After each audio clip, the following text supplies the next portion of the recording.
The topic I want to cover right now is a very important topic, and I'm just going to call it the reimbursement biomarkers during routine visits. And let me share with you what I mean by that.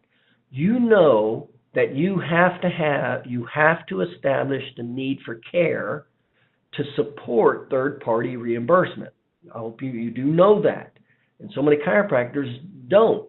They don't understand this, and they don't understand how to get the documentation necessary to support reimbursement. That's when IMEs will cut your bill, they'll stop the patient, they won't pay for your care. And the worst case scenario, when they subpoena your records, they'll see you don't have the documentation for certain visits. And remember, even every visit, even a single soap note from a routine visit, if you do not have the documentation, they can ask for their money back. And I tell you, I just did a consult with a chiropractor in his office a few months ago, and I found out that he was not covering any of the objective portion of a daily soap note. Every one of his soap notes did not have what was necessary in the objective component. Remember, in the soap note, in the objective component, you have to have two E&Ms, two evaluation management categories. And for you to be reimbursed, they have to be positive. He wasn't even doing them. I could not believe it. Now, the bad news is, he gets his record subpoenaed, they can easily ask for all of that money back.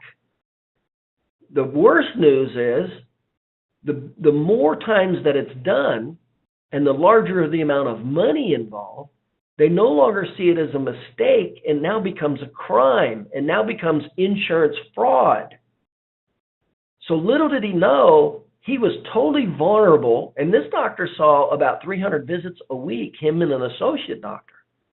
I could not believe he has risked so much money. And because it was so much money that he could not account for in his soap notes, that they could totally ask back, and there's absolutely nothing he could do about it. And because it was so many, because he was seeing 300 visits a week, they would easily throw that into a crime category. He didn't even know it. His last consultant is the person who taught him how to do what he was doing, which was criminal. He was not supporting. So the point of this is not just to not have criminal or civil liability, but the point of this, what I call reimbursement biomarkers, is during the soap note. So I'm specifically going to emphasize two categories that are very common where chiropractors get caught up and they start making major mistakes. And one is the routine visit, the documentation necessary to be paid for a routine visit, number one. And number two is, you guys know as practicing chiropractors that patients start feeling better relatively quickly. So within 30 days, if you are only doing what are called low sensitivity testing, you will have nothing.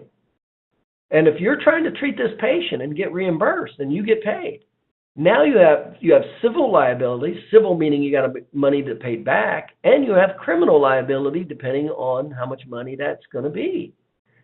So what this is totally focusing on is the soft tissue injuries patient on a daily routine visit, not re-exams, on a routine visit to stop the likelihood of you having a civil penalty, paying money back. Number two, getting paid for the visit. Number three, not having criminal activity. Okay? So that's what this is about, and it's specifically targeted on a daily routine visit, specifically after 30 days. Okay? Because it's easy typically in the first 30 days to have findings with patients, what are called, low sensitivity tests, Okay, so that's the focus of this subject right here. It's very specific. Okay, so let me go into this. It's the reimbursement biomarkers during routine visits. This needs to be documented in your SOAP note. So it's after 30 days during a routine visit.